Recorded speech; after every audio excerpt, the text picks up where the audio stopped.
ফিরে এলাম বিরতির পর। এসআইআর তৃণমূলের নতুন রোগ, বড় ডাক্তারের কাছে যাক তৃণমূল কংগ্রেস। এসআইআর আতঙ্কে মৃত্যুর অভিযোগ সম্পূর্ণ মিথ্যে। যারা চাকরি না পেয়ে বিষ-মদ খেয়ে মারা গেল তাদের ডাইনিক মুখ্যমন্ত্রী। এসআইআর আতঙ্কে মৃত্যু নিয়ে তৃণমূলের অভিযোগের পরিপ্রেক্ষিতে বিস্ফোরক এবার বিরোধী দলনেতা শুভেন্দু অধিকারী। তিনি কিন্তু এবার একাধিক অভিযোগ তুলেছেন।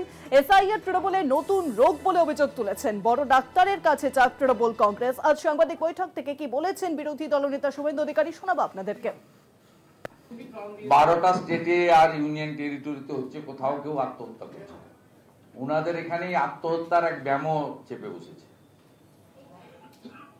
এটা তৃণমূলের একটা নতুন রোগ হয়েছে, এসআইআর আতঙ্ক আর আত্মহত্যা রোগ। ওরা বড় ডাক্তারবাবুদের কাছে যান, গিয়ে পরামর্শ করুন এর কি ওষুধ পাওয়া যায়। আমাদের জানা নেই, সম্পূর্ণ মিথ্যা, এর কোনো সত্যতা নেই। বরঞ্চ পশ্চিমবঙ্গে এই 15 বছরে চাকরি না পেয়ে যারা মারা গেছেন তার জন্য মমতা ব্যানার্জি দায়ী। চা বাগানের শ্রমিকরা যারা মারা গেছেন অনাহারে অপুষ্টিতে, তার জন্য মমতা ব্যানার্জি দায়ী। বিষ মদ খেয়ে যে কয়েকশো মানুষ মারা গেছেন তার জন্য মমতা ব্যানার্জি। আর বিষয়ে আরো জানবো, এখন ফোন লাইনের সঙ্গে রয়েছেন আমাদের বিশেষ প্রতিনিধি অঞ্জন রায়। অঞ্জন দা, বিরোধী দলনেতা তিনি বলছেন যে এসআইআর আতঙ্কে যে মৃত্যুর অভিযোগ সামনে আসছে তা সম্পূর্ণ মিথ্যে। তৃণমূল কংগ্রেস মিথ্যে অভিযোগ করছে। আর ঠিক কি কি বলেছেন আজ শুভেন্দু অধিকারী এই সাংবাদিক বৈঠক থেকে বিস্তারিত জানা। দেখো, শুভেন্দু অধিকারী যা বলেছেন যে এসআইআর নিয়ে যে অভিযোগ করা হচ্ছে 28 জন মারা গেছে, এগুলো সম্পূর্ণটাই মিথ্যা। ওদের এসআইআর রোগ হয়েছে এবং এর চিকিৎসা করা উচিত।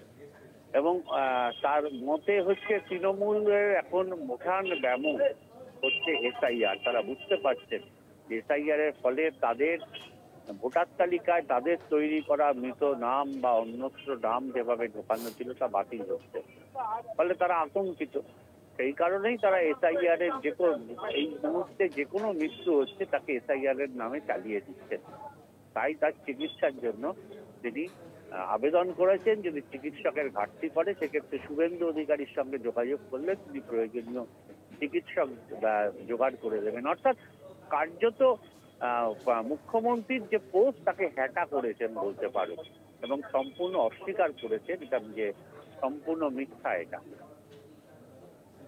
অনেক ধন্যবাদ অঞ্জন দা। ফোন লাইনের সঙ্গে ছিলেন আমাদের বিশেষ প্রতিনিধি অঞ্জন রায়। এসআইআর আতঙ্কে মৃত্যুর যে অভিযোগ তোলা হচ্ছে, রাজ্যে এসআইআর আতঙ্কে যে মৃত্যুর অভিযোগ বারংবার সামনে আসছে তা সম্পূর্ণরূপে মিথ্যা। এমনটাই কেজরিওয়াল সাংবাদিক বৈঠক থেকে বললেন বিরোধী দলনেতা শুভেন্দু অধিকারী।